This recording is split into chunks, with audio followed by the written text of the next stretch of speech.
Kinumpirma na ang matagal nang hinihintay ng fans.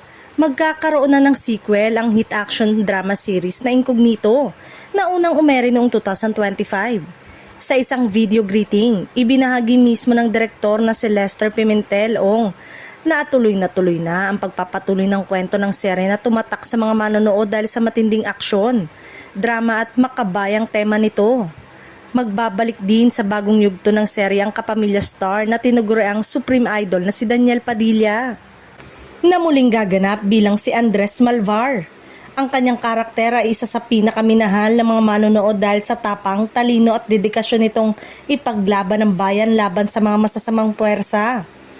Matagal hinihiling ng fans ang isang part 2 o sequel ng serye matapos ang matagumpay nitong unang run. Marami ang gustong makita muli ang grupo ng Contracts, ang elite team na magsasagawa ng mga lihim na operasyon upang protektahan ang bansa laban sa iba't ibang banta. Bukod sa mataas na ratings, nakatanggap din ang Incognito ng iba't ibang parangal at pagkilala mula sa loob at labas ng bansa. Patunay sa kalidad ng production at husay ng mga artistang bumida rito. Dahil dito, lalo pang tumindi ang demand ng mga tagahanga para sa pagpapatuloy ng kwento.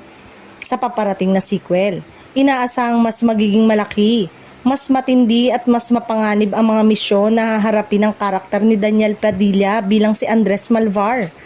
Ayon sa ilang pahiwatig ng production team, may mga bagong karakter at mas komplikadong kalaban na posibleng ipakilala sa susunod na kabanata ng serye.